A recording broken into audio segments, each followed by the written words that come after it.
میرے نبی پاک صلی اللہ علیہ وسلم نے فرمایا جو اچھے نیک لوگ ہوں گے نا ان میں سے اللہ تعالیٰ بہت ساروں کو جنت دے گا،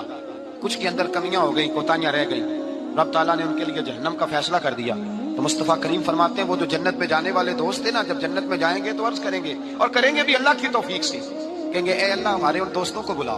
وہ ہمارے ساتھ نمازیں پڑھتے تھے، ہمارے ساتھ روزہ رکھتے تھے، ہمارے ساتھ مسجد کو جاتے تھے۔ رب تعالیٰ کی بارگاہ سے حکم ہوگا کہ چونکہ انہوں نے غلطیاں کی، کوتاہیاں کی، ان کے لیے دوزخ کا فیصلہ کر دیا گیا، وہ تو جہنم میں چلے گئے۔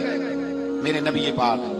علیہ السلام فرماتے ہیں وہ اس طرح اللہ کی بارگاہ میں ناز سے جھگڑا کریں گے جیسے کوئی پیارا اپنے بڑے کی بارگاہ میں جھگڑا کرتا ہے، کہیں گے اے اللہ نہیں انہیں بلا، اے اللہ انہیں بلا، ہم دوستوں کے ساتھ جائیں گے، ان کے ساتھ جائیں گے۔ میرے نبی پاک فرماتے ہیں ان نیکوں کی سفارش کی برکت سے اللہ فرمائے گا جاؤ جہنم کے دروازے کے قریب، جو تمہارا دوست ہے اسے پہچانتے جاؤ اور جہنم سے نکالتے جاؤ۔